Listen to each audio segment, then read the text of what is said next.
Bonjour, dans cet épisode, je vais vous expliquer comment booster votre ego au travail. Je suis Gaël Châtelain-Berry, bienvenue sur mon podcast Happy Work, le podcast francophone le plus écouté sur le bien-être au travail. Happy Work, je vous le rappelle, c'est une quotidienne, donc n'hésitez surtout pas à vous abonner sur votre plateforme préférée. C'est très important pour que Happy Work dure encore très longtemps et en plus, chose géniale, ça va vous prendre 2 secondes. Alors, booster son ego. Je sais, avoir de l'ego, ça n'a pas forcément bonne réputation dans nos pays. Et oui, on a l'impression qu'avoir de l'ego, c'est avoir le melon. Eh bien, pas du tout.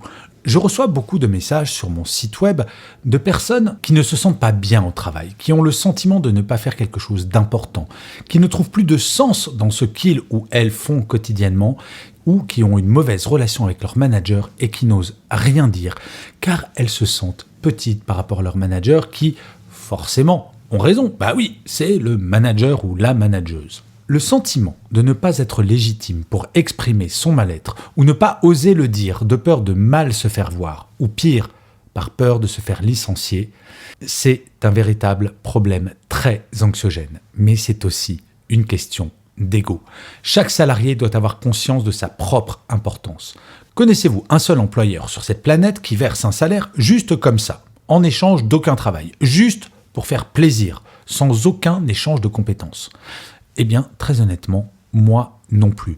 Vous êtes toutes et tous fondamentaux dans votre travail, quel que soit votre niveau hiérarchique. Il ne faut jamais l'oublier. Et ceci, j'en ai pris conscience très très jeune. C'était très exactement juste après ma classe préparatoire avant de rentrer en école de commerce. À l'époque, nous devions faire un stage que l'on appelle ouvrier. Et j'ai donc été bagagiste en 3-8 à la SNCF. Quand on sort de classe préparatoire et qu'on va rentrer en école de commerce, on a justement un petit peu un ego surdimensionné, on a le melon. On se dit qu'on va devenir très important, manager, PDG, directeur général, directeur marketing, peu importe. Bref, on a le melon. Et grâce à ce stage ouvrier, j'ai rencontré des gens extraordinaires. Des gens qui étaient bagagistes en 3-8 à la SNCF à la gare de Grenoble.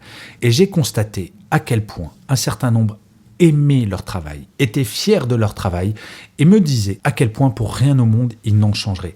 Et je me rappelle d'une discussion avec l'un de mes chefs et je lui disais très sincèrement, avec toute la naïveté qu'on peut avoir quand on a 17 ans, mais qu'est-ce qui fait que tu aimes ton travail? Et là il me regarde, il me fait « Gaël, grâce à moi, en tant que bagagiste, je fais en sorte que les gens passent de bonnes vacances, car s'ils ne reçoivent pas leur bagage en temps et en heure, ils ne passeront pas de bonnes vacances, donc grâce à moi, ils passent de bonnes vacances, j'ai le sentiment d'être utile. » C'est à ce moment-là que j'ai réalisé que si ce n'est le bonheur au travail, en tout cas le bien-être au travail, c'est de se sentir utile. Et c'est pour cela que quand il s'agit de travailler son ego, c'est de prendre conscience de votre propre importance.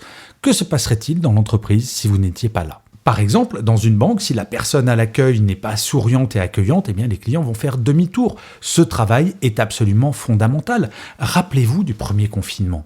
Très honnêtement, qui était plus important ? L'agent de caisse qui vous servait tous les jours alors qu'on était en pleine pandémie et qu'on ne savait pas si on allait tous mourir ou pas ? Ou le PDG de votre chaîne de distribution ? Eh oui, ce sont les agents de caisse qui étaient importants. La pandémie nous a permis de prendre conscience que tous les métiers étaient absolument fondamentaux. Et je déteste cette expression des métiers invisibles. Il est important déjà que nous ayons conscience de notre propre importance, de nourrir notre ego pour ne pas avoir honte de ce que l'on fait, pour pouvoir aller voir notre manager en pleine conscience de notre importance. Il faut être conscient que votre manager a besoin de vous autant que vous avez besoin de lui, voire peut-être, très honnêtement, plus. Pourquoi ? Vous avez entendu parler de la grande démission. J'en ai parlé dans un épisode de la semaine dernière. Si vous n'êtes pas au courant, allez l'écouter. Eh bien, du fait de la grande démission, il est extrêmement difficile de recruter dans beaucoup de catégories socio-professionnelles. Cela redonne de l'importance à chaque métier. Et c'est pour cela que je l'affirme haut et fort, quel que soit votre niveau hiérarchique, votre manager a autant besoin de vous que de lui.